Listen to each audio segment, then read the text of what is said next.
Now, he also, during your travels too, I imagine the two of you saw pieces that you liked. For instance, the Sunsinger. Yeah, that was the case of the Sunsinger.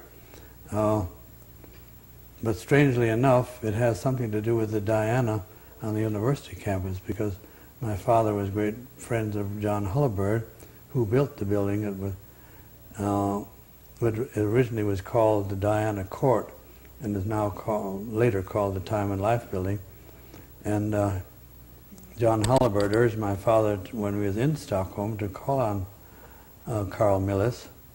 And before we went to Carl Milles' studio at Linigo, we saw the Sunsinger in the harbor in front of the Royal Palace.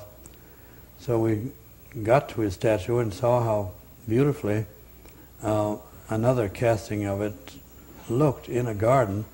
So that's what my father got his eye on.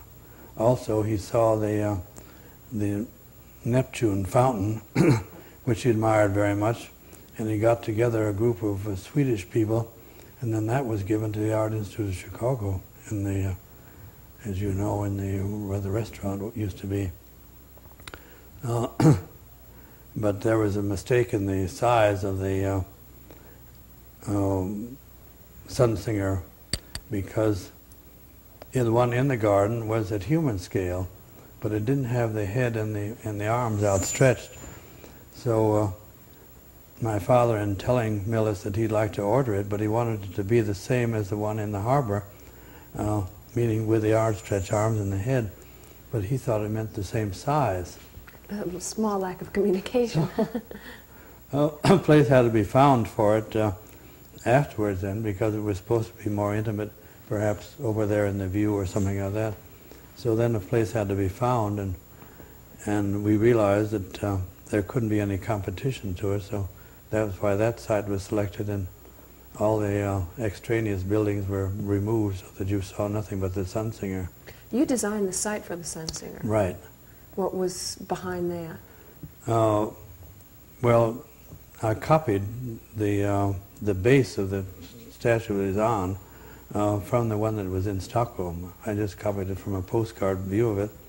But then you had to make the prairie come up some kind of a way, so you couldn't just have it stick up like a stalk of asparagus. So we conceived the idea of those three concentric circles, which had been done in China for the Temple of Heaven.